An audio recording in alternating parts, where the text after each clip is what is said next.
Let's do this Jen Psaki thing. You know, I'm not one to necessarily champion Jen Psaki. Oh yeah, no, he's lying. Before the show, he was like, "I can't wait to show that Psaki bomb." Oh yeah, man, girl boss slayed so hard. Yeah. Queen of my life. But I do. This in New York City has, his fault. And there's a lot of, we're seeing this around the country, right? We played a clip of, didn't we play that clip yesterday from Yakima? Did we do it? No. We didn't play that clip? We should play that clip. We'll play it in a bit. But you're starting to see videos around the country from cops. They just did a protest, I think, in Washington, D.C. Maybe it was. Where was I? I was watching video of the protest. There was almost like 40 people there. And so there's a lot of people. And there are police officers, presumably, whose job it is to protect and serve. Yes. Unfortunately, that's not the case a lot of times in practice. But even if you say that their job is to beat and intimidate, they still have a lot of contact with the public. They can't do either without contact with the public. So you would think of all city workers, the protect and serve ones might want to, I don't know. Well, even if you're going to be one of those police who's like beat and intimidate, you're also going to want to like maybe not give anybody COVID or get COVID yourself. But here is Jen Psaki apparently schooling Steve Doocy. She must have been watching the Majority Report, because this is the point you made a few days ago. Exactly. On what the real danger to police officers is at the moment Peter around Doocy the country. Too, not Steve. Oh, Steve Doocy's kid. His son, who's the White House Peter reporter. Doocy. Okay, right. Here it is. The point of a vaccine mandate is to make people safer. But a vaccine mandate also means tons of police and military may walk off the job. Pause it for 1 second. Pause it for 1 second. All right. I don't know what tons of police mean.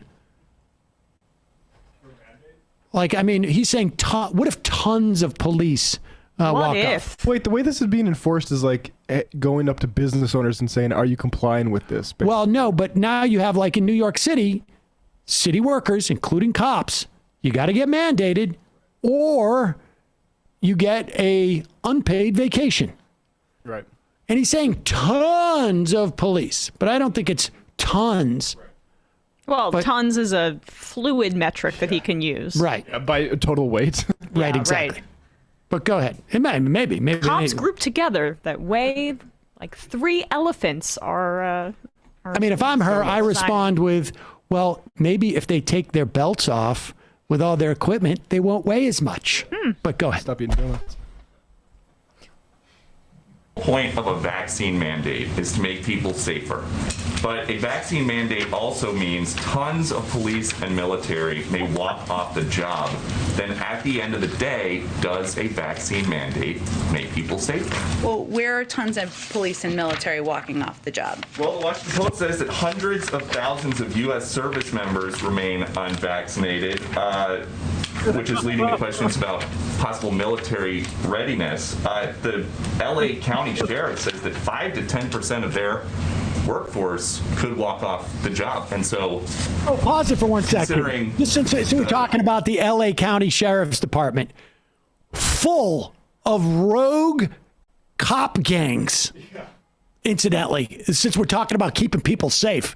In fact, I think if we could multiply the number of tons of police officers who left the L.A. County Sheriff's Department, we would see a large uptick in the health and safety of people. Yeah, I bet even the secret murder gangs are getting vaccinated. Exactly. but put aside my bias towards dirty cops. Let's continue. Yes, the L.A. County Sheriff says that 5 to 10% of their workforce could walk off the job, and so considering is there any concern about that? Well, I would say what we point to, or what I would point you to, is evidence with a range of companies, organizations frankly, the Department of Defense can also give you the up-to-date statistics on members of the military. I believe it's over 90%, but I would point you them for statistics. Branches, but there are other problems in the world than COVID-19. International terror, gang violence, murder, arson, drug dealing. Is there any concern about dealing with these things? What was the #1 cause of death among police officers last year? Do you know? COVID-19. So that's something that we're working to address, and police departments are working to address. If you look at Seattle as an example, which I know has been in some of the reporting, 92% of the police force is vaccinated, as are 93% of firefighters. 99% of Seattle's 11,000 employees have submitted vaccine verification or an exemption request. Safety, though, all these other problems, terror, murder, robberies, kidnappings. Is there any concern that if police forces shrink, or if the size of the ready military force shrinks, that the United States or localities may not be equipped properly to deal with Peter, them? more than 700,000 people have died of COVID. Again, it was the #1 cause of death among police departments and police officers. It's something that we should take seriously. Departments are trying to save people in their departments, people who work for them. We support that effort, and there's been success across the country in that regard.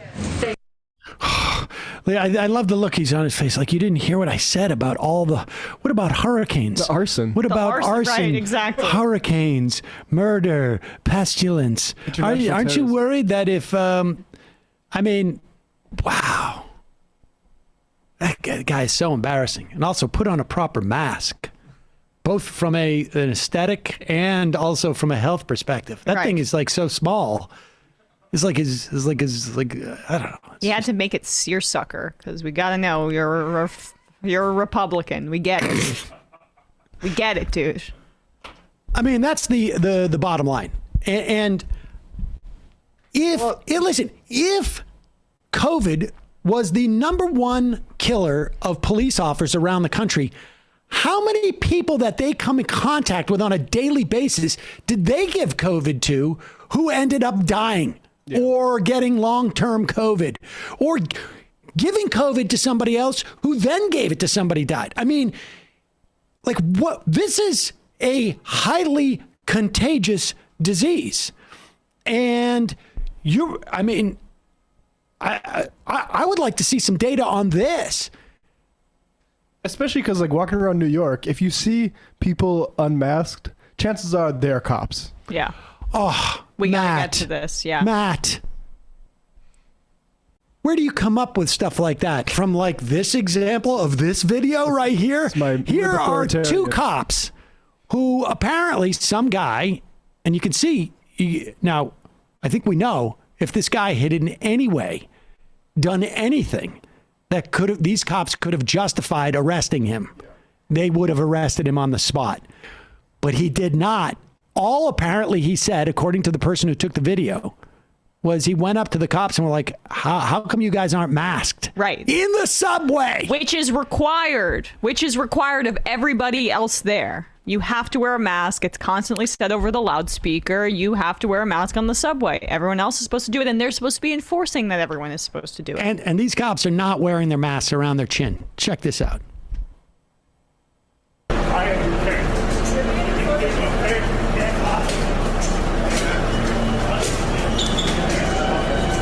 Out of the subway.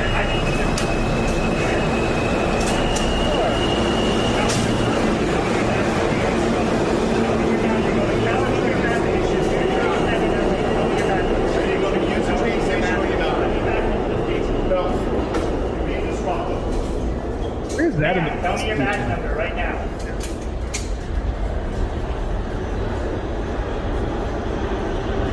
Not given the badge number. Yep. You know, the classic provision. If you complain about the police officers not wearing masks, you get to be thrown out of the subway? Yeah, if Were you they bouncers now? I know. Well, I mean, he apparently spent $250 to get on the subway, and so the cop essentially stole from him. He pushed him out. Like, there's no provision where you can get booted from the subway station for talking to a cop, for asking a cop a question. Oh, which way's 5th? Right. You're being disruptive, like, so I can just move you wherever I want to as a police officer. Yes, exactly. Under the can't complain about the cops not wearing masks. And these aren't even, I mean, if they have a mask, it's in their pocket as in they're in the subway. No, how dare you question my authority to do whatever the hell I want? And it's just like a reminder of where these cops are at politically. I mean, there's a lawsuit in Kenosha right now. The victim of Kyle Rittenhouse, who had at least one of his biceps partially shot off permanently by Kyle Rittenhouse, is suing the Kenosha police department for basically aiding and abetting these armed vigilantes. Like, I mean, this is just another example. Cops trend more right wing, and they're sympathetic to those exact people. I don't know what I love more about the vaccine mandates for cops. The fact that all the cops are going to have to be vaccinated, or the fact that it shakes out the ones who won't get vaccinated. Oh, and where are the free speech warriors on this, by the way, right? He literally spoke and asked a question to a cop, and then he's pushed out of the subway. No, he's a libertarian. Those are the people. He's the type of person that they're agitating using his cartoon. Just like one of those pedantic left-wing Democrat mask shamers. Authoritarians. Honestly, like I want to know what other mandates we can impose upon the police to shake out some of the bad apples. This is a fun exercise, actually. Yeah. I like it. I think it's good. The uniforms are pink now, guys. Right. You got to wear a gay pride flag on your uniform. And speaking of the tons of cops that Doocy was referring to, weight requirement. Sorry, no more donuts.